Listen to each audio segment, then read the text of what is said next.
महेंद्र पश्चिम के cross garden के पास स्थित 3 मंजिला जर्जर इमारत रोज विला पर कल बुधवार को हथौड़ा चलना शुरू हो गया। इस इमारत के एक फ्लैट की छत गिरने से 14 जून की रात को 29 वर्षीय केमी ब्रिटो नामक युवक की मौत हो गई थी। इस घटना के बाद मीरा भाईंदर मनपा प्रशासन ने इस इमारत को खाली करने की नोटिस दी थी। इस इमारत के रहवासियों को रहने की पर्यायी व्यवस्था उत्तन में की गई है। ऐसी जानकारी सहायक आयुक्त व प्रभाग 2 की प्रभाग अधिकारी प्रियंका भोसले ने दी है। बताया जाता है कि यह इमारत 1982 में बनाई गई थी, जिसे 2005 में टैक्स के दायरे में लाया गया था। टैक्स लगाए गए वर्ष की वजह से इस इमारत को धोखादायक इमारत की श्रेणी में नहीं गिना गया था।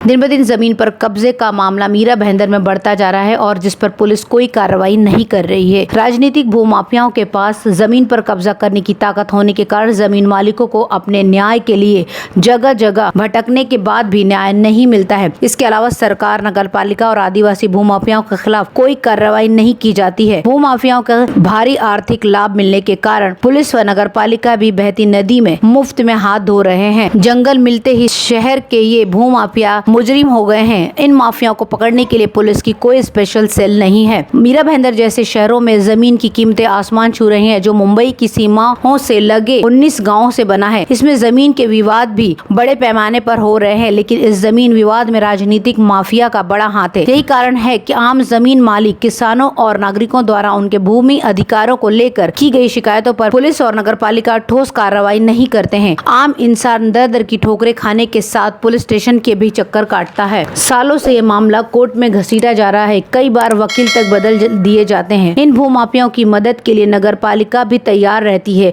या किसी राजनीतिक भूमाफिया या बिल्डर के स्वामित्व में नहीं है। हालांकि इस पर किसानों का अधिकार है। ये माफिया अपनी राजनीतिक और आर्थिक ताकत के बल पर नगरपालिका की अनुमति से निर्माण बेचकर करोड़ रुपए कमाते हैं। जमीन के लेन देन के पक्ष में माफिया TDR स्थानीय लोगों के इशारे पर जारी किया जाता है, लेकिन जिनके पास जमीन का अधिकार है उन्हें निर्माण की परमिशन नहीं दी जाती है। किसान अपने अधिकारों के लिए लड़ता रहता है। अमोल रखवी जो किसान है, उनका कहना है कि 7-Eleven होटल कंपनी के राजनीतिक भूमाफिया ने हमारी पारिवारिक जमीन पर कब्जा कर लिया। हमारी शिकायतों के बावजूद मीरा रोड पुलिस स्टेशन ने 1 साल से अधिक समय में भी मामला दर्ज नहीं किया। 1 साल के अंतराल के बाद मामला दर्ज किया गया है, लेकिन किसी को गिरफ्तार नहीं किया गया है। ऐसा ही नगरपालिका द्वारा फर्जी TDR देकर किया गया, लेकिन नगरपालिका ने भी अभी तक मामला दर्ज नहीं कराया गया है। वहीं दूसरी जमीन मालिक नंदिनी अधवड़े का कहना है कि हमारी अपनी जमीन होते हुए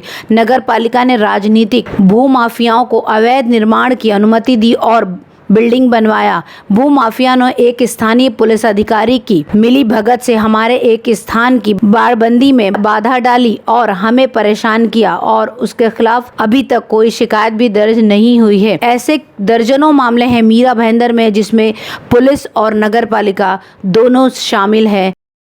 काशीमीरा पुलिस ने एक व्यक्ति को अवैध रूप से गांजा बेचने और काशीमीरा थाने की सीमा के भीतर बैन हुई मैक्स कॉफ सिरप बेचने के आरोप में गिरफ्तार किया है। आरोपी की पहचान महजर राशिद शेख, जिसकी आयु 34 वर्ष और निवासी MRDA बिल्डिंग काशीमीरा के रूप में हुई है। सहायक पुलिस निरीक्षक महेंद्र भामरे और उनकी टीम के अनुसार नील कमल नाका के पास एक स्वास्थ्य केंद्र के पास सूचना मिलने के बाद जाल बिछाया गया और तभी उसे गिरफ्तार कर लिया गया है। उसके पास से तलवार, गांजा और साथ साथ 1,53,000 रुपए के मैक्स कॉफ सिरप के स्टॉक भी बरामद किए गए हैं। इस तरह की सिरप में बहुत ज्यादा नशा होता है, इसीलिए ये बैन कर दी जाती हैं। इसके बावजूद ऐसी दवाओं की कालाबाजारी धड़ल्ले से की जा रही है।